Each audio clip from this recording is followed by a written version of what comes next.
us. Today's messy conversation is titled Immigration, Deportation, the Constitution, and Saving Our Democracy. And we're joined by Victor Narro, who I'll introduce in a moment. I'm very lucky to be joined by such an expert on this topic. And I wanted to start off with a bit of housekeeping. So thank you all for coming this week, and wanted to let you know that next week we will be off, so there will be no messy next week, but we will be returning on the 17th with a great conversation planned titled Our Silence Will Not Protect Us, The Radical Legacy of Audre Lorde. And that is going to be a conversation with LaKoya and Ryan, I think is how to pronounce it. I apologize if that's incorrect. Ryan Granados. And so I hope you'll join us on the 17th, which is our next messy. So no messy next week, take the week off. And then the 17th we'll be back. As if you've attended Messy in the past, you'll know you can, we asked you to put your questions into the chat in the first portion of the conversation, where we'll engage on the topic for about 20 to 30 minutes, and then we'll open it up to wider discussion. And please feel free to put those questions in the chat, or once we open it up, you can raise your hand and let it be known that you have a question or comment. And with that, I will introduce Victor. Thank you so much for joining us. Victor is the project director for the UCLA Labor Center. And there he offers leadership training and workshops for Los Angeles's immigrant workers, and teaches classes that focus on immigrant workers and the labor movement. And he has for many years been involved with organizing and policy advocacy involving day laborers, domestic workers, garment workers, gardeners, and other low-wage workers in Los Angeles and around the country. And he is also an adjunct instructor, has been an adjunct instructor in our undergraduate studies program here at Antioch, where he's taught courses on immigration law, among other things, I believe. And welcome, Victor. Thank you so much for joining us. Thank you so much, everyone. Can everybody hear me okay? Thank you. So I want to just spend about 10 minutes creating the framework for this important topic of, I called my class I taught at Antioch. Yeah, I should go back to teaching soon, hopefully. It's called the Immigration Debate. And I think what I try to do is get my students to understand the history, a lot of the context, so they can be strong advocates to challenge opposing viewpoints, to know what information is accurate, what's not accurate. So I'm going to create a framework I think makes sense for this messy conversation, and then open it up. And I think my hope is my first 10 minutes will engage everybody in a way that you all want to then take it over and share all your perspectives and share a lot of the insights that you have. So next year is 2026, and it's the 40th anniversary of the last time we had immigration reform in this country, which was 1986. And that was, it was under President Reagan, but it was the Immigration Reform and Control Act. That was the last time we had something that would create a path to legalization and citizenship for the estimated 3 to 4 million undocumented immigrants that were in this country.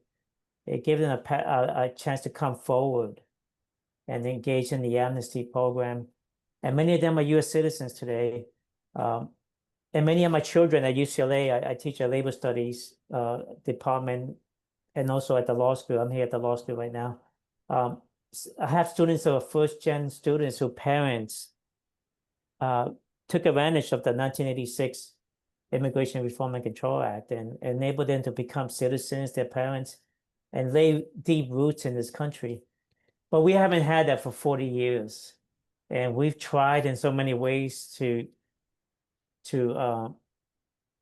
create immigration reform. We came close in 2006 and in 2013. But it was we were unable to get it to both Congress and the House and the Senate. So it never happened. We came close. We came a few votes of getting it to the president, but it never happened. And we've been trying many different ways. We've also been, trying ways to create deferred action programs for immigrants in this country. They fall into a particular category. And the most recent one that we know about is DACA, Deferred Action for Childhood Arrivals. Because we could never get the DREAM Act to create legalization for undocumented immigrants, young undocumented immigrants who were brought to this country when they were as children. We created deferred action, but now deferred action is about to be eliminated by the Supreme Court.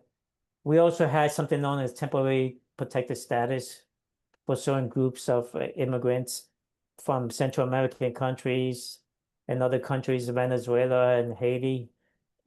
They fled natural disasters and other kinds of emergency situations to come to this country. The Trump administration is determined to get rid of all temporary protected status program.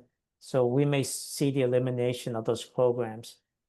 But we haven't really, we have an estimated 12 to 15 million undocumented immigrants in this country who have been here for many years.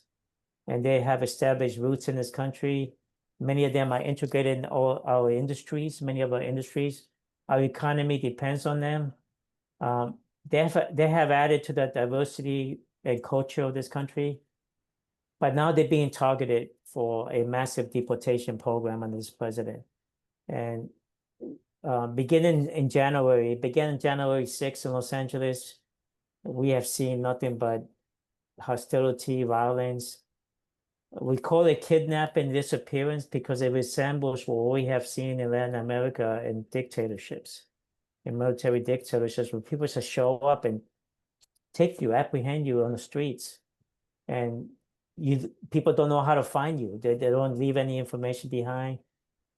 You become disappeared, and that's what's been happening. It's happening throughout major cities in this country, but it's been happening a lot in Los Angeles. We try many different ways to stop this unlawful deportation process of people getting kidnapped and disappeared and deported immediately. And we have been trying many different ways. We've been organizing, we have been fighting, we've been protesting. We have developed rapid response networks.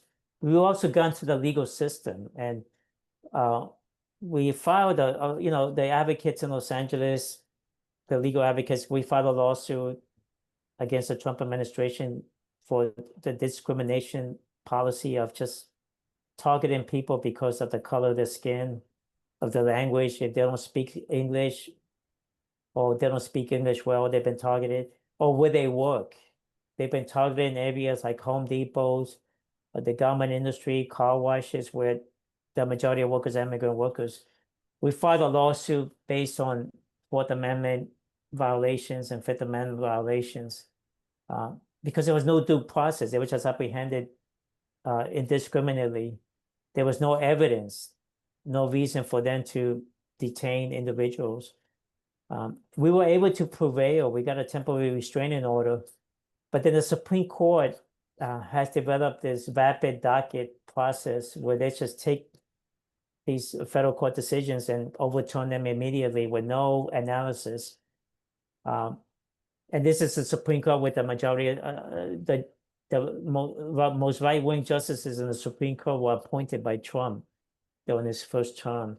So it's clear that the Supreme Court has become a political institution now, where they just take these decisions. We've been winning a lot of federal court decisions, and the Trump administration then appeals to the Supreme Court. and they fast-tracked the decisions. They decided without hearing oral arguments. They just decide in favor of the president. So they overturned the temporary restraining order. And so now immigration, customs enforcement, and border patrol are back on the streets as apprehended individuals based on how they look, and go into areas where they know the areas where the majority of people reside in these areas are immigrants. So they're back to this kind of unlawful, very harmful immigration policy. And we're trying everything we can. And it's created a lot of fear in our community. But we are fighting back. But then our First Amendment rights have been violated, the rights of protesters.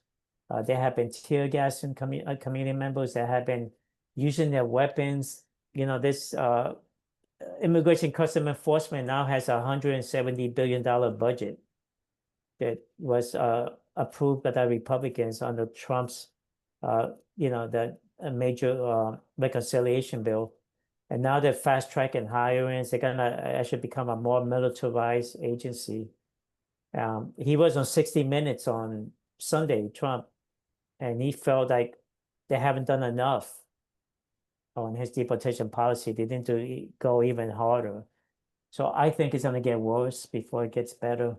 But we have to rely on what we have in place. We have a lot of rapid response networks. Some of you may be connected with these networks. We try to help mutual assistance, mutual aid, try to help the families who are left behind when their loved ones are deported. Because at the end of the day, these families still have to pay rent. They still have to pay for food. They still have to pay for all the necessities. And so we've been doing a lot of mutual aid, mutual support. But we're living in dark times. It's very major darkness, but it's an example of the policies in the Project 2025 blueprint. Because under Project 2025, part of the agenda is to create fear, to create hopelessness. That's what they're trying to do with the immigration policy, the immigration enforcement. But it's also the 2025 blueprint is to dismantle the judiciary, put the judiciary in the hands of the president. And we are seeing this already. The Department of Justice has really become Trump's labor law. It's become Trump's law firm, the Department of Justice. The Supreme Court justices feel like they owe him political favors, so they decided everything in his way. And what he's doing now is creating the framework for destroying our constitutional rights. The Fourth Amendment, the Fifth Amendment, the right to remain silent, the Fourth Amendment, the right to due process, the right to unreasonable searches. That's being dismantled. And then from the protest perspective, our First Amendment rights. It's happening in the colleges and universities, and academic freedom is being attacked. He's going after all the different universities and colleges and asks them to conform to his standards. And he's got a list of a checklist of what he wants the universities to embrace. Otherwise, he threatens to pull the federal funding. And I think, UCLA, we're struggling with this. The University of California, Cal State system is struggling with this. Academic freedom is under attack. Student protests are under attack. The right to protest. He has claimed that he's going to go after nonprofit organizations, the funding that funds the work that we do. And also, he's creating a list. He's making it possible so that he wants to create a list of enemies that people he consider as enemies. So he's doing everything within the framework of Project 2025, and it's the blueprint that was created by right-wing organizations that was given to the president to implement. I'm going to leave it there now. I just want to the reality, I just want to end with this. The reality is that our country is changing. Our demographics are changing. The native-born workforce is decreasing. We cannot survive as a country our economy cannot survive if we don't integrate immigrants and immigrant workers. And we're doing the opposite. We're doing a policy of exclusion, but the demographics doesn't fit the logic of what the president wants to do, because our country is changing. People, the birth rate of U.S. born workers is really disappearing. We're going to need we're going to have to rely on immigrants in order for this country to move forward to survive economically. So what the president wants to do there's no logic when you look at the changes, the demographics, the way this country is changing. I'll leave it at that. I hope I gave a lot to swallow to digest, but I'll leave it at that. I'm going to open it up to, now for that messy conversation part. Yes, thank you, Victor. And you touched on pretty much all the questions I had, hitting on each point. I was wanting to drill down a little deeper on, did have a question around the Supreme Court ruling that you mentioned. I think it's Vasquez Perdomo versus Noam, which was 6-3 ruling halting the LA judge's ruling that the activities of ICE basically amounted to racial profiling. And I wanted to quote Judge Sotomayor, who said in her dissent, "We should not have to live in a country where the government can seize anyone who looks Latino, speaks Spanish, and appears to work a low-wage job. Rather than stand idly by while our constitutional freedoms are lost, I dissent." So I wanted to ask you what kind of threats this ruling poses to our constitutional rights. I think you definitely touched on that already. And how does that align with the plans we saw in Project 2025 published prior to the election?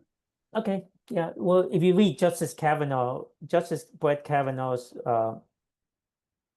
part of the decision, his concurrence in the decision became the framework for what they're using. He argues that you do have Fourth Amendment rights because if you're apprehended and you happen to be a U.S. citizen or have legal status, he said, well, you do have rights. You can always give evidence, and they'll let you go. That doesn't match what's happening today, because up to 170 U.S. citizens have been detained for many months. They are actually apprehending and detaining U.S. citizens. But according to Justice Kavanaugh, you have nothing to worry about if you committed no crime, if you have legal status, if you're a U.S. citizen, because you can just show your proof and they'll let you go. But doesn't fit the reality of what's happening. What's happening with the immigration enforcement is also it's a broader attempt to dismantle constitutional rights. And because if you're able to get stopped, if they're able to stop you, law enforcement, because of how you look, because of the area you're living in, because of where you're going to work, because of the color of your skin, and the Supreme Court just upholds that kind of that kind of policy. What does it mean for the Fourth Amendment? If you don't have a chance to, if you exercise your right not to speak, not to answer questions, they'll detain you. They'll put you in these horrific detention centers with the hope that you will give information or you will self-deport. What does it mean for the Fifth Amendment? That you have the right to refuse to answer any questions. They have disregard for judicial warrants. That's always, you have the right to ask for judicial warrant. They do not respect that at all. They'll just detain you at will. They have been entering people's homes without permission. They just break into people's homes. You've seen the videos of how they break into the car windows and everything. So if we lose this issue, that's why I think immigrant workers, that you talk about your day laborers, your street vendors, your car wash workers. These workers are out there every day risking their lives because they need to survive. But I think that these workers are also, every time they go to work in this environment, they are also standing up for our Fourth and Fifth Amendment rights. And this is why we have to really do all we can to back up and support these workers, because I think we lose this fight over the immigration policy of Trump's immigration policy. I think it's gonna deteriorate the constitutional rights for all of us. And it's the same in the college campuses. We all have to fight for academic freedom. It cannot just be like, if they don't target my university, then I'm not gonna say anything because I don't want to be targeted next. If they're targeting other universities, we all have to show up and really fight for the right to academic freedom for all of us, because eventually it will come to you. Like they are, he wants to eliminate the First Amendment, the right to protest. In our case too, as academics, the right to academic freedom. He wants to eliminate the Fourth and Fifth Amendment rights. And I think, our students, ourselves, the immigrant workers that are out there in open public, going to work every day, we are not just fighting for our survival economically, but we're also really, every time we go to work, we are really fighting for our constitutional rights. Because I think there's the bigger agenda in this administration is to carry out the Project 2025, which is to really destroy and diminish the constitutional rights of all of us. And it's really part of that playbook. And so that's why I think we all have a stake in this, and we all have to fight together, and we all have to be there for one another. Yeah, thank you. I want to maybe run with that idea of pushing back and how we can start to organize resistance. And I know you've been in this fight a really long time, before Trump. And when we spoke, you mentioned history specifically with our new neighbor at our new campus here in LA, in Ladera Heights at the Home Depot. And I found that really interesting and inspiring. And I was just wondering if you could tell us a little bit about the Coalition for Humane Immigrant Rights of Los Angeles and your connection to that Home Depot right next door in Ladera Heights, and maybe what other organizations are doing this kind of defense work, and maybe how we can get involved. Yeah, I'm happy to do that. So the Home Depot in the Ladera Heights, back in the 1990s, it was a home base. Before Home Depot, there was a home base, and then Home Depot drove home base out of business. But there was that corner, that parking lot area where the day laborers congregate. That was the beginning of the movement of organizing day laborers in the 1990s, because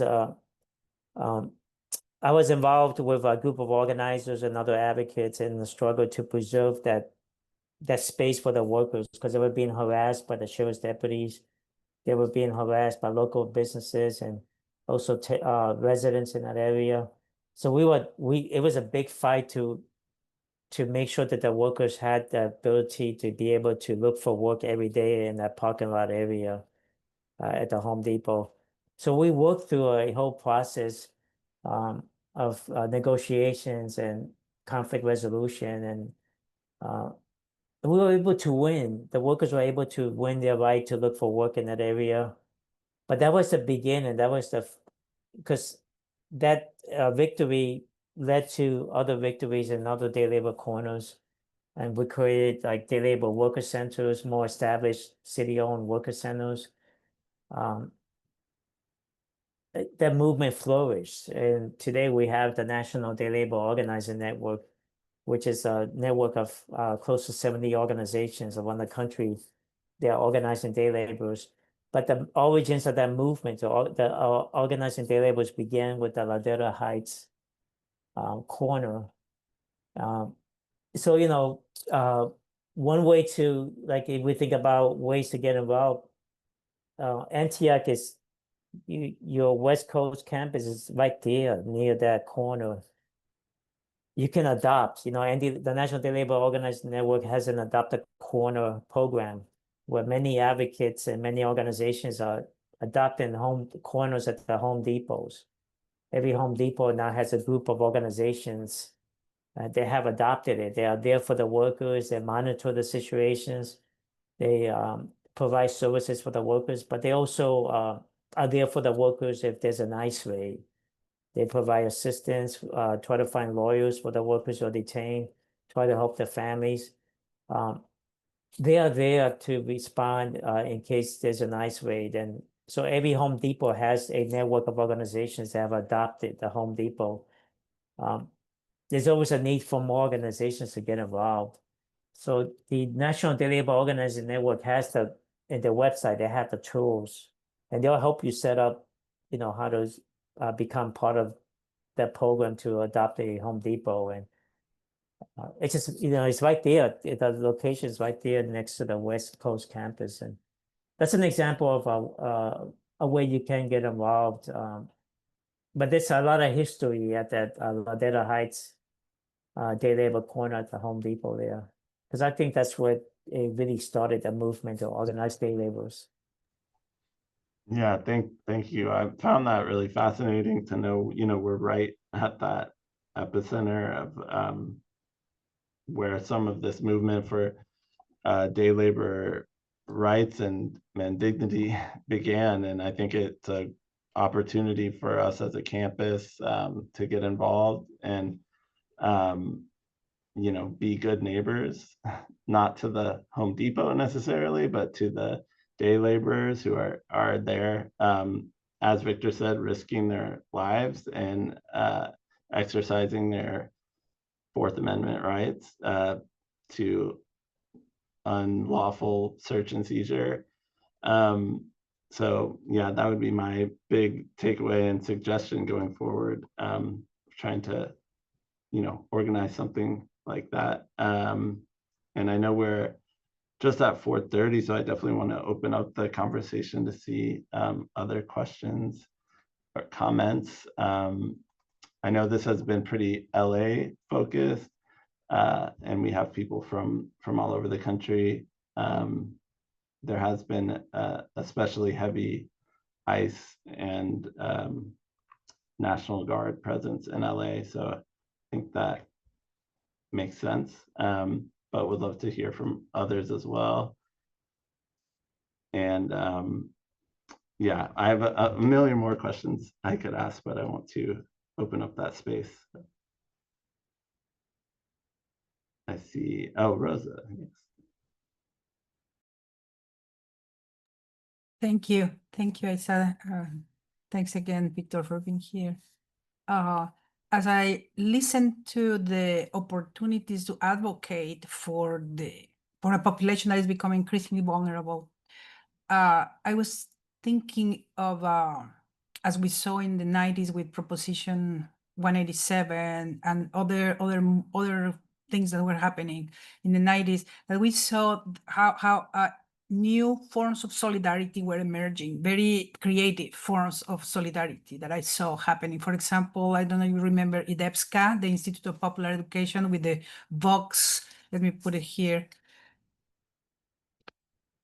the Vox mob using the cell phones, very primitive versions of the cell phones to keep informed people about opportunities to help each other, different circumstances to the one that we are seeing right now.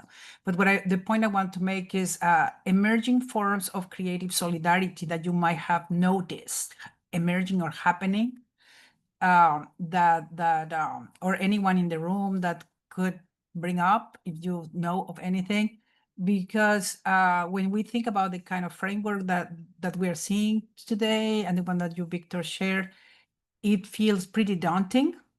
It feels that it's attacked for so many angles and the legality of issues at risk that it seems that the option for people like us in our position in this context is to think about ways to work with it and then move forward and don't drop the ball.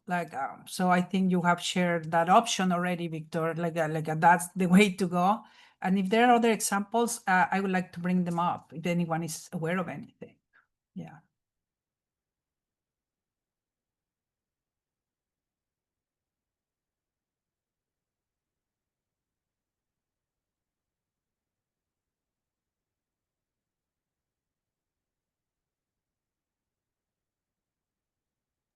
So Asa put in the chat box, the Clean Car Wash Worker Center, Yeah. they organize car washes. They're also doing an adopt a car wash. Because car washes are also have been targeted severely by ICE agents. So they are, if you go to the website, they have a program where they will help you participate to adopt a car wash, similar to what Andilon does with the Home Depots. IDEPSCA is very much involved, so I know. Thank you for bringing up IDEPSCA, because IDEPSCA is also IDEPSCA has 5 worker centers in Los Angeles connected with the Home Depots, and so their members have been targeted. So they are very much involved in the rapid response. It's a lot of beautiful.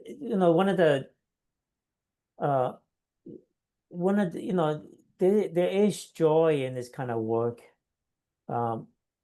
What's been real joyful for me and many others is the way we come together. The way we have really developed strong relationships, strong networks to be there for these workers. And it's organizations of all types. It's small organizations, big organizations, mutual assistance groups. We've all come together and we all help one another, and we try to we put our resources together to fight back, and not just to protest, but also help the families of the workers who have been disappeared and deported. And even in Seattle, I see Seattle has a day labor program that's connected with Andilon. It's throughout the countries, we really are coming together in many ways. Every city has something unique, but it's a rapid response depending on the organizations that are there. The labor movement has really come out to support immigrant workers, because the labor movement, understands the importance of immigrant workers. They really have come to rely on immigrant workers in many ways, but they also know, that we lose this fight on immigration, Trump's going to go after everybody else. He's already attacking the labor movement. The National Labor Relations Board doesn't exist anymore.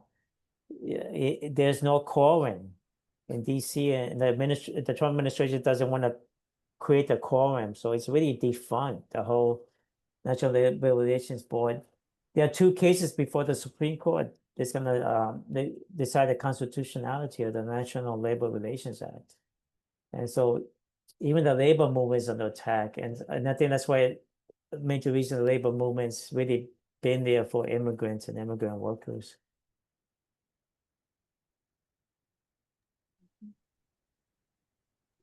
Victor, I think, we all have connections with people who are doing this work or wondering how to do this work, and you've given us some ideas.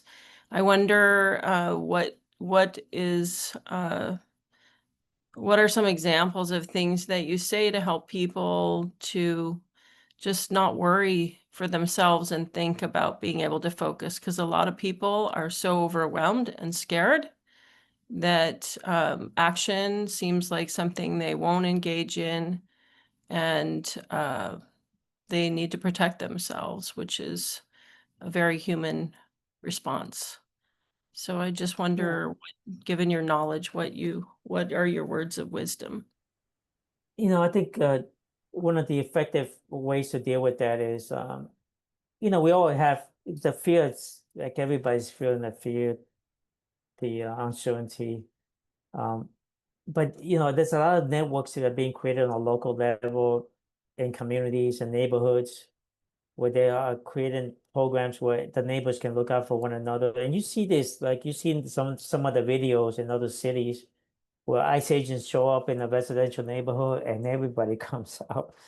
I mean, everybody comes out to record them, to yell at them, to make it inhospitable for the agents. Um, you know, I think the more people should not, the loneliness is the outcome of the fear, and once the loneliness comes in, you feel hopelessness. So the idea is for people not to feel alone. Like people should know what their rights are, exercise their rights. But if you see your neighbor in your neighborhood, you see ICE agents, you should come out and support whoever is being targeted by ICE agents. You're allowed to videotape in public. They'll tell you not to. They'll tell you not allowed to videotape. They'll threaten you, but you're allowed to be. It's public spaces for everyone, and but don't do it by yourself. When people come together in numbers to confront ICE agents, that's when they usually begin to back down, and not when it's just one or two individuals. But every neighborhood should have an emergency response plan. So if ICE agents do show up in the neighborhood, and there are already a lot of organizations out there that are patrolling neighborhoods, passing out literature. The idea is for no family to feel alone and isolated, because even though the Constitution, I think constitutional rights is not being respected at all. The fact that you can declare your constitutional rights, I think it's a way to stand strong, that you still choose to exercise your constitutional rights. You still choose not to answer any questions. You choose to ask for a judicial warrant. By even just videotaping them in public puts a lot of pressure on them. And then when you have major protests, like we just had the recent No Kings Day, we had 7 million people around the country just on the streets protesting. We should encourage families to go to the protest. It's big numbers. You have a lot of people there. There are ways for families to overcome the fear. We could just give them the opportunity, connect them with the resources. And then if a family is impacted, then we come together to support the family, help with mutual aid, mutual assistance, so they can pay the rent, they can take care of a lot of these organizations have food banks where we take food to the families of car wash workers or day laborers who've been deported. There are many different ways to get involved, and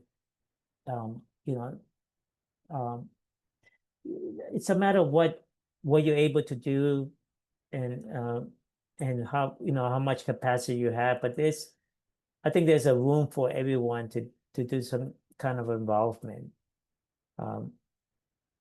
And I think that's the beautiful part of the resistance that's happening. I think that's what it's gonna help us prevail in the end, because the chip is sinking. His approval ratings this morning is at 36%. He is like sinking fast. I think this country is just awakening to the reality of what we committed by voting him as president. And I think we just got to keep the resistance. I think it's going to come a moment where there's going to be that implosion. People are just going to get so fed up that they're going to ask for systemic changes. Not just with the elections coming up, the midterm elections, but people are just fed up and they're hitting the streets. And this president is going to become isolated. He's got no support at all. We will get out of this darkness. Dolores Huerta had I was at an event a few years ago, and a few weeks ago I was at an event with Dolores Huerta. Really mentioned like we're in darkness today, but we can come out of it stronger.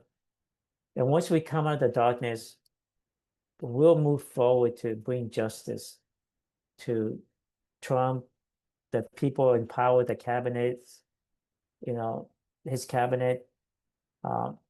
And they're committing crimes. They're committing crimes, and we will bring them to justice. There will come that moment, but for now, we just need to be there for each other in this moment of darkness. I see David. Thank you, Victor. Yeah, thank you. And thank you for being, welcome back to Antioch, Victor. It's great to have you. I know it's been a little while since your course has run here, but it's really nice to have you back. And I was grateful for the way you started off by saying we're at 40 years since the Reagan administration's attempt at immigration reform, which was, of course, a little bit carrot and a lot of stick, is a fair way to describe that. And now we're with an administration that's all stick. And that under the guise of some sort of federal law enforcement, but really just a bunch of bounty hunters is the only way I can understand what's going on our streets right now. And so as you were talking, you mentioned, well, yeah, there's the darkness, but there's also some joy and there's hope and and so on. So I guess my question is, get right now, it feels like the job is to stop the bleeding, to use a metaphor. But when you think about a way forward for immigration reform, like is that even on the radar anytime in the future that you can see? And how would we get there? I know it's too big of a question, but No, that's a good question because we are still introducing legislation in Congress. We have to, part of the immigration debate is like we don't give up on the end goal, which is immigration reform. And so the Coalition for Humane Immigrant Rights and other organizations, we are continuing to introduce legislation to keep the issue alive of immigration reform, because there will come a moment well, we're not going to have Trump anymore. And my hope is we have shifted the political landscape in Congress, that we can revisit the possibility of another comprehensive immigration reform. But that's why I think it's important that we continue to keep that issue alive, and in the process of doing the defense, defending our community, we also need to keep alive the goal of one day having immigration. We need it.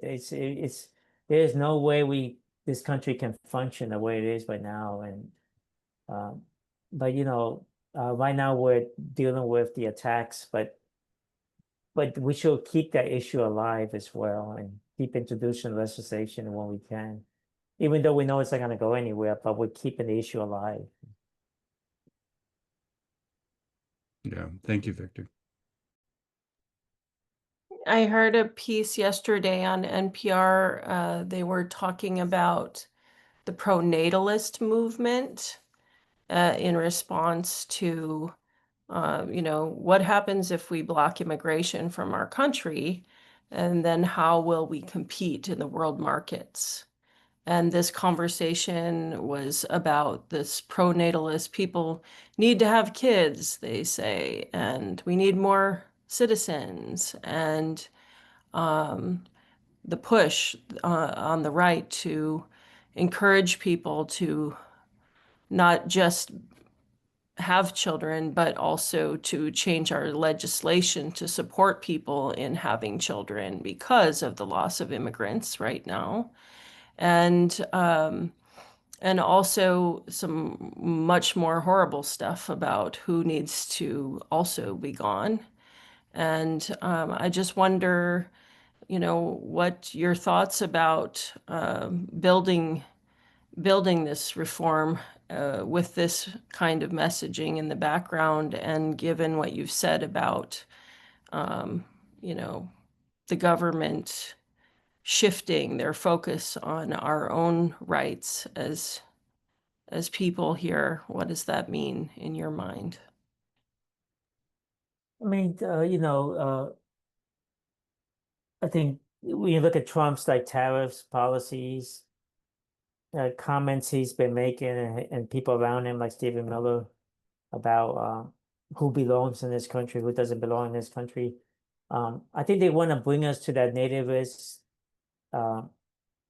Christian nationalist, isolationist model. Like we can survive, we can be okay, but we're isolated. Those are the kind of policies going to destroy this country. It's going to destroy our economy. Canada is already shifting. Like Canada is already reaching out to other countries because of our policy towards Canada. You know, his logic behind tariffs is from the early 1900s, before before the federal tax system was created, because that's where we generate most of our income. But he thinks tariffs can be the sustainer for the economy, and his numbers don't even make sense. He claims they're gonna bring trillions of dollars to our economy. All he's doing is putting us in this isolationist position where we're gonna be isolated from the rest of the world. And then the nativist policy, I mean, it's a harmful policy. It doesn't make any sense because the demographics have changed so much in this country. I mean, we're a diverse culture, but he's his policy of exclusion and who's like, who's really a U.S. citizen, because now he's actually talking about naturalized citizens, people like myself. That maybe the next step should be to denaturalize enemies of the state. And so I just think it falls into this nativist sense of, nationalism that's very harmful. But he has that framework, and many people around him support that framework. And the part that was Yeah. really hard to hear was it's not just the right, but it's also there's a large faction of tech bros that were tied to the initial Doge group, and they're, trying to hook people with, we'll have childcare centers everywhere, and we'll include legislation so people have this respite childcare, and we'll improve school funding for people who decide to have kids, and we'll give more neighborhoods where families live funding, and just a restructuring of money based on these ideas of this pronatalist vision. And yes, to Andrea's point, it is dystopian and very scary kind of talk. And when I reach this point in the emotional roller coaster is when kick in something that I inherit from my family that I don't know if that works for other people, but for me is humor. So I need humor sometimes to deal with how to somehow I wouldn't say raise above, because the idea of above is not nice, but go through these issues in a way that the energy is not drained from me. And then so there are different ways to keep in mind those.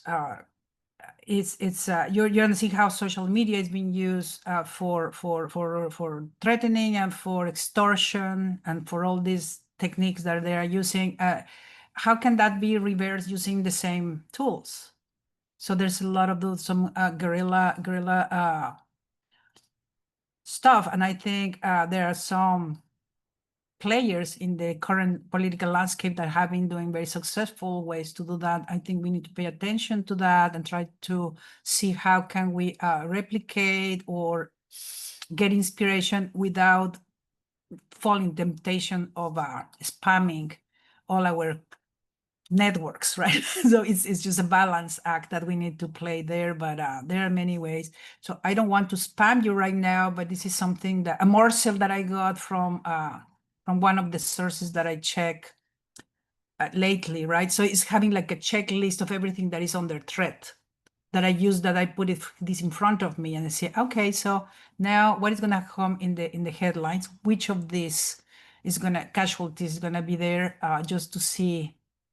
So that's one example of, I got this from the Politico political cartoonist people. So it's I don't have any recipe for anything, but I just try to share how I survive a moment like this. I mean, the thing, just to add to that, thank you, Rosa. The thing we have going for us, they're not very smart people, you know. Like the intelligence level, like a lot of the stuff, no logical reasoning, and sometimes then what's in our hands is the ability to how to navigate out, strategize around them, and strategize like how to out-strategize. I mean, that's what other countries are doing. They're playing Trump big times. Like you saw the meetings with the at the Asian summit. Countries are getting what they want for him because they play into his ego, because they know he's not very smart. You play into his ego, he give you everything, and so he comes back thinking he reached all these deals, but in reality, people are just playing him. But then it hurts our country because our economy is gonna suffer.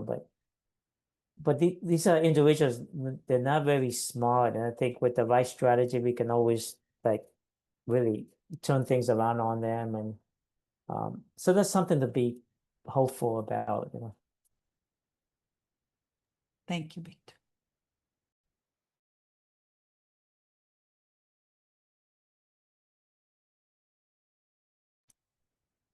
I just, I'm Holly here. I appreciated your cartoon, Rosa, and it also, Victor, when you were speaking earlier about the systemic oppression and like the silencing of, and just those emotional abuse dynamics that are played out in so many systems.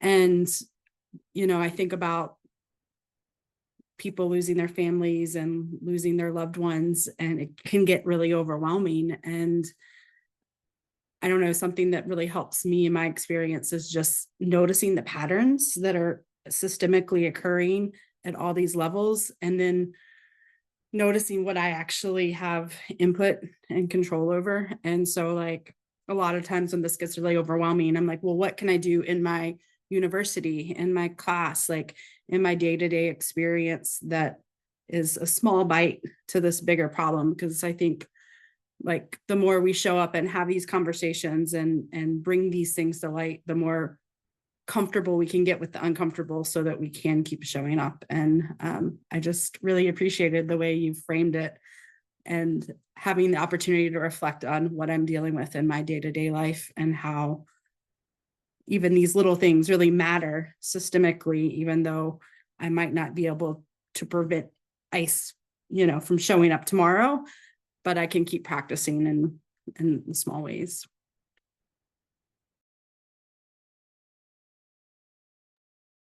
No, thank you. I mean, speaking to this audience, because one of the things I do in my classes, UCLA, is like, I still use DEI. I have it in my syllabus. I talk about it. I talk about critical race.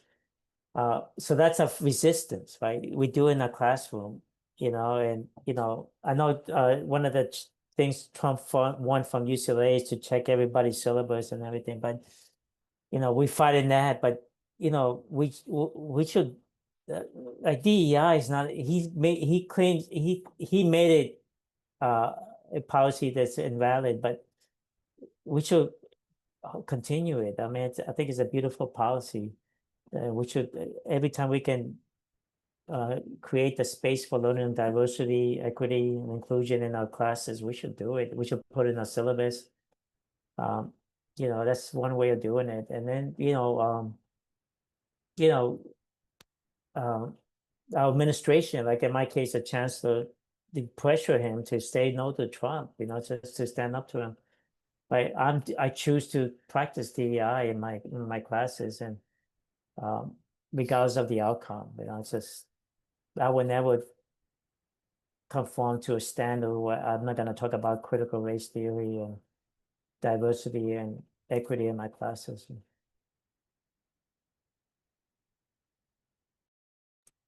And it's no wonder that higher education's under threat if we're educating people at this level. And that's what I also have to remember. I'm like, oh, if they don't educate us and teach us, then there's more oppression on the resistance.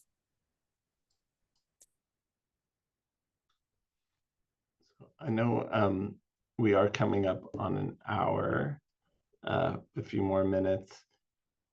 I did want to raise one question that you mentioned, Victor, around DACA, and you had kind of framed with this whole 40 years since the last major effort, and the effort that's fresh in my mind is that DACA effort, to not to delayed action, right? And the framing of this as kind of like asking people to come out of the shadows a bit, and then they'd be, could get loans to go to school. And now it almost feels like that has been flipped back on them, and like the government has records of people who are undocumented, and that has always seemed to me like this real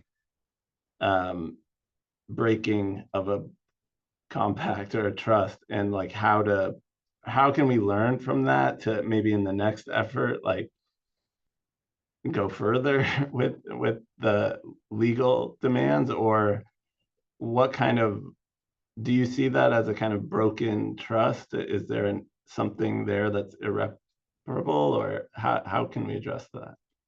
Yeah, that's been one of the major struggles, because it's also happened with the IRS, because we've been telling for the last 30 years undocumented immigrants to get your ITIN number, your identification number, so you can file taxes. And it's been this long-standing policy of these agencies will not share information with immigration. Trump has dismantled that policy, and he actually wants to begin using IRS as part of his deportation policy. So it was really a betrayal to all those, millions of immigrants. Undocumented immigrants have been paying into the system through the IRS using this identification number. And now Trump wants to use that IRS database to go after them. So this is the dilemma we face. It's similar to DACA and other programs, that people like TPS and other programs is people came forward and participate in these programs knowing it's not legalization, but it's a relief, it's a temporary relief. But now the Trump administration wants to use all this data to go after individuals, and it's a major betrayal. And it's going to be hard at them moving forward in the future to get immigrants to even trust government programs and agencies. But we have to figure out a way to recuperate that. But in the meantime, we have to stop. So there's litigation. There's a lawsuit now to prevent the IRS from doing this. But we have to slow it down as much as possible in the federal court system. Slow it down as much as possible. So when we get if the midterm elections really work in our favor, we can begin then to turn things around. But the violation of those kind of policies is really a major challenge, because it is a major betrayal. And, we're trying to figure out how to slow it down. But the Trump administration's policy is any federal agency that has data should be shared with the Department of Homeland Security. Someone there's a question in the chat from, sorry, I apologize. Go ahead. Yeah. Ariane, do you like to represent your question? Yeah, so you've seen somebody sure. You've seen somebody get deported, please record. But ask the person who's being attacked and detained, ask that person what their name is, because what happens is when you go try to find that person, people sometimes don't use their names. You want to make sure the exact name that they're using when they get detained, because otherwise it's very hard to try to find somebody. So ask them their name, their birth date, because they're getting detained. The person being detained. Yeah, they're not going to share that with you. And so when you try to find somebody, they're gonna ask you what's the name and the birthday, because then they're gonna try to find that person for you, the immigration official. So, or ask them if there's a cell number they can call. Just try to get information from the individual being detained, because they're gonna get disappeared. And while you film, and try to ask them what's their name, so that way when you go to the family members to try to find them, you have that name, because otherwise the immigration agents are not gonna try to find that person for you. That person will totally disappear. So stuff like that, and try to document the vehicles. I know that they're using different identification. Some are using fraudulent license plates, but the more you can document the characteristics, like the individuals, the ICE agent, even though they're masked, there's still some other features, but also the vehicles and the numbers on the vehicles, because it's something like that we might be able to then to track down those agents, but definitely try to help the individual being detained if they can give you their name, because that way you can, when we try to find them, we can use the name that they're using. Otherwise, it's going to be impossible to try to locate them. I'm going to jump in real quick. For those of you who don't see the chat, Victor is responding to a question that says, if I'm downtown and alone and I see ICE either moving or attacking someone, is there something specific I can do apart from just recording them? So it sounds like recording them and then getting as much information and identifiable details. And you can tell, if you have a conversation, there's a way to have a conversation with the ICE agent, like inquiring, like, what you're doing here, what's the purpose? That buys time, right, for other people to show up. So if you can try to engage without yelling, because yelling escalates, but you can have a de-escalation conversation with them. Like, I just want to know what's going on here, why you detained. That back and forth at least buys some time for other people to show up, because some of this stuff happens quickly. And the more time you can delay that person being taken away, the more other people can show up, I've had some activist friends telling me about in apartment buildings, they're taking the numbers off the doors and they're taking identifying information off the call boxes. And they're working to protect people in that way of just anonymizing spaces, and also keeping photos of people that you're seeing, and of course asking them for the purposes that you mentioned, Victor, of having documentation of who's there. Yeah.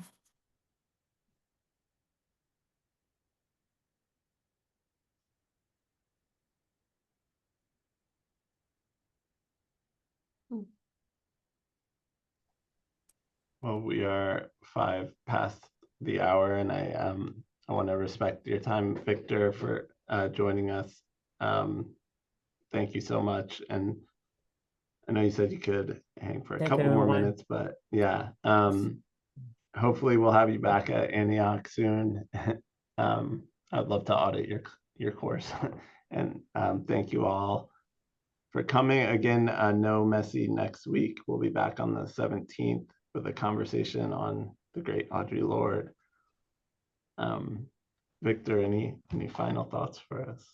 I just thank you, and it's great to be reconnected with Antioch. And please, like, amongst yourselves, figure out what makes sense to get involved. There's no test is too small in this process, so anything you can do will be super helpful. But thank you so much. Thank you. Thank you, Victor. Thank you. Thank you so much.